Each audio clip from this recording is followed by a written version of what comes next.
Hello दोस्तों, आपका स्वागत है हमारे चैनल रविन क्रिएशन में। दोस्तों, आज हम इस वीडियो में सीखने वाले हैं इनपुट, प्रोसेसिंग, आउटपुट और सीपीयू क्या होता है और सीपीयू को कितने पार्ट्सों में बांटा गया है। तो चलिए दोस्तों, वीडियो को शुरू करते हैं। लेकिन वीडियो को शुरू करने से पहले अगर आपने अभी तक हमारे वीडियो को लाइक नहीं किया है तो प्लीज़ लाइक कर ले, और हमारे चैनल को सब्सक्राइब नहीं किया तो प्लीज़ सब्सक्राइब कर ले और बेल आइकन को जरूर दबा दे। तो चलिए दोस्तों, वीडियो शुरू करते हैं।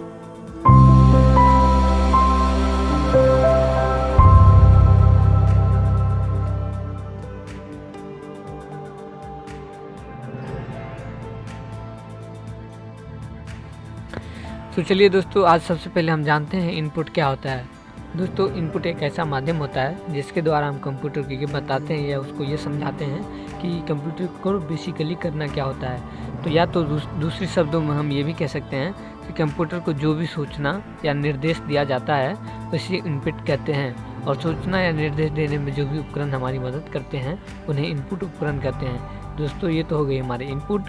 अब हम बात करते हैं प्रोसेसिंग क्या होता है। तो दोस्तों, प्रोसेसिंग इनपुट डेटा पर प्रोसेस यानी कार्य करना प्रोसेसिंग कहलाता है। कंप्यूटर में जो भी प्रोसेसिंग का कार्य होता है वो सभी कार्य सीपीयू ही करता है। तो अब हम बात करने वाले हैं आउटपुट क्या होता है।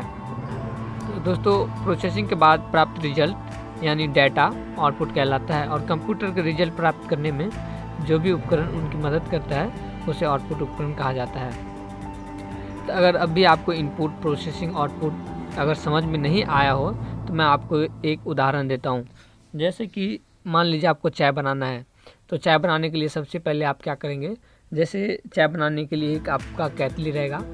तो उसमें सबसे पहले आप पानी लेते हैं। पानी, दूध, चीनी, चाय पत्ती, इन सभी को आप केतली में डालते हैं, और जब इन सभी को हम डालते हैं तो ये हमारा हो जाता है इनपुट। और जब तक उसमें केतली में जब तक चाय हमारा बनता है या पकता है तब तक वो हमारा प्रोसेसिंग होता है। और जैसे ही चाय पकने के बाद हम जैसे उसको पीने के लिए निकालते हैं या गिलास में कहीं भी निकालते हैं, वो हमारा आउटपुट हो जाता है। तो उम्मीद करता हूँ आप लोग इनपुट, प्रोसेसिंग, आउटपुट आप लोग को समझ में आ चुका होगा। तो अब हम बात करने वाले हैं इनपुट डिवाइसेस के बारे में। तो इनपुट डिवाइस कितने प्रकार की होती है। तो बेसिकली इनपुट डिवाइस तो बहुत सी होती है, लेकिन मैं यहाँ पे सिर्फ 7 प्रकार की इनपुट डिवाइस बताने वाला हूँ, जिसमें हमारा पहला है keyboard, mouse, scanner, microphone, web camera, barcode reader, light pen. तो ये तो हो गई हमारी इनपुट डिवाइसेस। अब हम बात करने वाले हैं आउटपुट डिवाइसेस की। तो दोस्तों, आउटपुट डिवाइस में यहाँ पे मेरे लिस्ट में 10 हैं, और भी होता है। तो ये जो मैन है उसको जान लीजिए आप। तो पहला हो जाता है हमारा monitor, printers, plotters, projector, LCD projector panel, computer output microfilm, speakers, headphone, visual display unit, film recorder. इसके बाद जो कुछ ऐसे भी डिवाइसेस होते हैं जो इनपुट और आउटपुट दोनों में काम आते हैं, जैसे कि modems, network card, touch screen, headphone. Headphone का यूज, जैसे कि हेडफोन जो हम कान में लगाते हैं तो वो जो स्पीकर होता है वो हमारा आउटपुट हो जाता है, और जो इसमें जो माइक रहता है वो इनपुट हो जाता है। मैं उम्मीद करता हूँ कि अब आप इनपुट और आउटपुट डिवाइसेस के बारे में समझ गए होंगे। तो अब मैं बात करने वाला हूँ सीपीयू क्या होता है। दोस्तों, सीपीयू का पूरा नाम सेंट्रल प्रोसेसिंग यूनिट होता है, जिसे प्रोसेस या माइक्रो प्रोसेसर भी कहा जाता है। यह कंप्यूटर का एक प्राथमिक घटक यानी प्राइमरी कंपोनेंट है, और इसे अक्सर कंप्यूटर का दिमाग भी कहा जाता है। इसका मुख्य काम कंप्यूटर को दिए गए इंस्ट्रक्शन को प्रोसेस करना, अर्थात कंप्यूटर पर किए जाने वाले कार्य और प्रक्रियाएं सीपीयू द्वारा किसी न किसी रूप में की जाती है। टेक्नोलॉजी की भाषा में सीपीयू कंप्यूटर का वो हार्डवेयर है जो सभी अर्थमेटिकल, लॉजिकल और इनपुट आउटपुट ऑपरेशंस को कंट्रोल करता है। जैसे यहाँ पे इसका मैं एक एग्जांपल दे देता हूँ। अगर अभी सीपीयू के बारे में नहीं पता लगा हो तो सबसे पहले जैसे आप मान लीजिए आपको किसी 2 नंबर को जोड़ना होता है।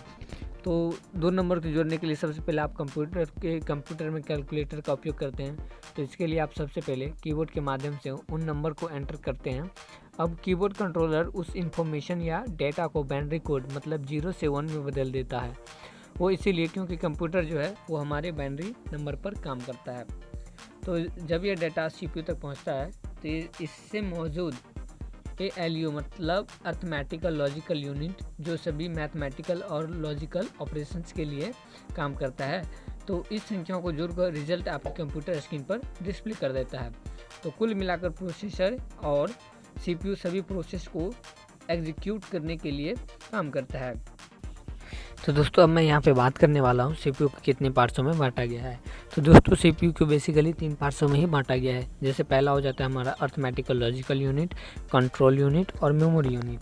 तो दोस्तों अब मैं अर्थमेटिकल लॉजिकल यूनिट का मतलब समझाता हूँ। दोस्तों CPU के भीतर सभी अर्थमेटिकल और लॉजिकल ऑपरेशंस को करने के लिए ALU का काम होता है। CPU द्वारा किए जाने वाले सभी कैलकुलेशन जैसे एडिशन, सब्सट्रैक्शन, मल्टीप्लिकेशन, डिवीजन और कंपैरिजन, इन सभी प्रक्रियाओं को प्रोसेस करने का काम अर्थमेटिकल लॉजिक यूनिट का होता है। इसे CPU का एक महत्वपूर्ण भाग भी माना जाता है।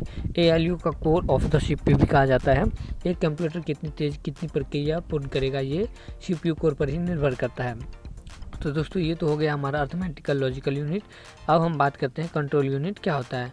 तो दोस्तों CPU भी CPU का एक प्रमुख घटक है। ये कंप्यूटर में घटित होने वाले सभी ऑपरेशंस को कंट्रोल और डायरेक्ट करने का काम करता है। आसान भाषा में आपके द्वारा इनपुट किए गए इंस्ट्रक्शन या डेटा को कंप्यूटर सिस्टम के दूसरी यूनिट तक ट्रांसफ़र करने का काम कंट्रोल यूनिट का होता है। इसके लिए सबसे पहले मेमोरी रजिस्टर से इंस्ट्रक्शन को रिसीव करता है, फिर उनकी व्याख्या अर्थात इंटरप्रेट्स करने के बाद निर्देश के अनुसार डिफरेंट यूनिट तक सेंड कर देता है। ये सिस्टम क्लॉक की दिशा में कार्य करता है, जिसकी वजह से ये सुनिश्चित हो पाता है कि डेटा उसके सही स्थान पर पहुंच सके। तो अब मैं बात करने वाला हूं मेमोरी यूनिट क्या होता है। दोस्तों मेमोरी यूनिट CPU का एक टेम्पररी स्टोरेज है, जहां प्रोसेसिंग के लिए डेटा या निर्देश को स्टोर किया जाता है। ये इंफॉर्मेशन को बाइट्स की फॉर्म में रखता है। CPU में ये रजिस्टर अलग अलग कैपेसिटी के होते हैं, जैसे 2 बाइट्स रजिस्टर, 4 बिट रजिस्टर या 8 बिट रजिस्टर एक्सेट्रा। इसी मेमोरी यूनिट में रखे डेटा को कंट्रोल यूनिट प्रोसेसिंग के लिए ALU तक ले जाता है। ये मेमोरी एक कंप्यूटर मेमोरी नहीं होता है, बल्कि इसे CPU की लोकल स्टोरेज कहा जाता है, जो प्रोसेस किए जा रहे डेटा को होल्ड करके रखता है। तो दोस्तों इस वीडियो में बस आज तक इतना ही। अगले वीडियो में मैं बात करूंगा कि मेमोरी को कितने पार्ट्सों में बांटा गया है। दोस्तों अगर ये वीडियो आपको पसंद आया हो तो प्लीज़ लाइक कर लीजिए और कमेंट करना ना भूलें और शेयर ज़रूर कर लीजिए। धन्यवाद।